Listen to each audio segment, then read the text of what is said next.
নমাল ছিল, কি ছিল? নমাল। এই নমালকে সিদ্দিক একবার ছিঁড়ে ছিঁড়ে ছিঁড়ে ছিঁড়ে প্রত্যেক বিশুদ্ধ সর্পের গাতার ভিতরে ঢুকাইয়া দিল, যেন আমার নবীকে সর্প ছুঁইতে না পারে। সুবহানাল্লাহ। কাকে বলেন মহব্বত, কাকে বলেন ভালোবাসা, কাকে বলেন? সিদ্দিক আকবর আমার নবীকে ভালোবাসেন, যেন সর্প আমার নবীকে যেন ছুঁইতে না পারে। এই কাপড় দিয়ে দিলেন। সিদ্দিক আকবর আমার নবীকে লানের উপর আমার নবী আরাম করতেছেন। সিদ্দিক আকবরের লানের মধ্যে আমার নবীর ঘুম চলে আসলো। আমার নবী ঘুমাচ্ছেন, ওই সময় একটা সর্প আমার নবীকে দেখার জন্য ছটফট ছটফট ছটফট করতেছেন। সিদ্দিক আকবর ওই সাপ যেন না উঠতে পারে। একটা সিদ্দিক আকবরের পা মুবারক রাখলেন। সিদ্দিক আকবর বলতেছেন, এই সর্প যদি উঠে আমার নবীকে কাটবে, এই জন্য আমি এই সর্পকে উঠতে দেব না। ওই সর্প উঠতে না পারে সিদ্দিক আকবরকে এমন ভাবে দর্শন করলেন, সিদ্দিক আকবর বিষে বিষাক্ত হয়ে যাচ্ছেন, কান্নাকাটি করতে লাগলেন। এইদিকে আমার নবী আরাম করতেছেন, আমার নবী আরাম করতেন, সিদ্দিক আকবর বিশুদ্ধ হয়ে যাচ্ছেন, কালো হয়ে যাচ্ছেন। সিদ্দিক আকবরের চোখ থেকে যখন পানির ফোঁটা আমার নবীর নূরানি চেহারায় পড়েছেন, হঠাৎ করে আমার নবী বলতে লাগলেন, সিদ্দিক, ও সিদ্দিক, তুমি কি জন্য কান্নাকাটি করতেছ? ও সিদ্দিক, তোমার চোখের মধ্যে পানি কেন? ও সিদ্দিক, তোমার চোখের পানি কেন? সিদ্দিক, তোমার নবী, তোমার মার জন্য তুমি কান্নাকাটি করতেছো, বাবার জন্য কি কান্নাকাটি করতেছো?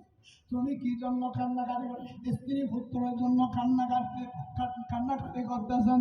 সিদ্দিক আকবর বলতে লাগলেন, ইয়া রাসূলুল্লাহ, ইয়া হাবিবাল্লাহ, মার জন্য আমি কান্নাকাটি করতেছি না, বাবার জন্য কান্নাকাটি করতেছি না। ও সিদ্দিক, কেন কান্নাকাটি করতেছেন? সিদ্দিক আকবর বলেন, ইয়া রাসূলুল্লাহ, ওই সর্প আপনাকে শুয়ে দেবে, এই জন্য আমি ওই সর্পের গাতার মধ্যে আমার পা মুবারক ছিল, ওই সর্প আপনাকে দেখার জন্য চাচ্ছিলেন। আমি মনে করছি আপনাকে ওই সর্প আপনাকে কি দেবে? সবল করবে, আপনাকে খাটবে। ওই সর্প আমাকে খাটছেন, এই জন্য আমি বিষাক্ত হয়ে গেছি। আমার নবী তাড়াতাড়ি করে খান, আমার নবী তাড়াতাড়ি করে, ও সিদ্দিক, ও সিদ্দিক, তোমার কোনখানে তোমাকে দর্শন করছে? আমার পায়ে আমার রাসূলের নূরানি তুতু মুবারক। কি মুবারক? মুবারক। আমার নবীর তুতু মুবারক, আমার নবীর তুতু মুবারক দিয়ে সিদ্দিক আকবরের ওই পায়ের মধ্যে যখন মালিশ করে দিল, সাথে সাথে বিষ পানি হয়ে গেল। ওই সর্প তাড়াতাড়ি উঠে বলতে লাগলেন, আসসালাতু ওয়াসসালামু আলাইকা সাইয়্যিদি ইয়া রাসূলুল্লাহ, আসসালাতু আসসালামু আলাইকা সাইয়্যিদি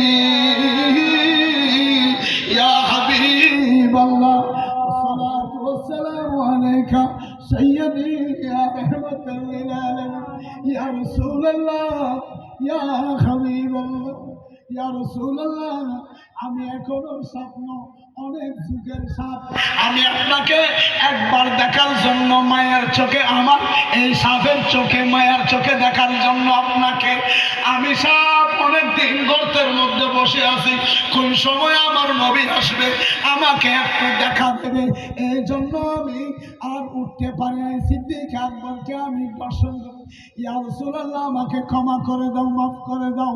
আমার রাসূল বলেন, সর্ব, তুমি আমার প্রেমে যখন তুমি আমাকে দেখার জন্য, আমার মহব্বতে দেখার জন্য তুমি যখন এতদিন অপেক্ষা করছো, সর্ব, না না, তোমাকে আমি কিচ্ছু করব না, তোমাকে আমি ক্ষমা করে দিয়েছি। সুবহানাল্লাহ।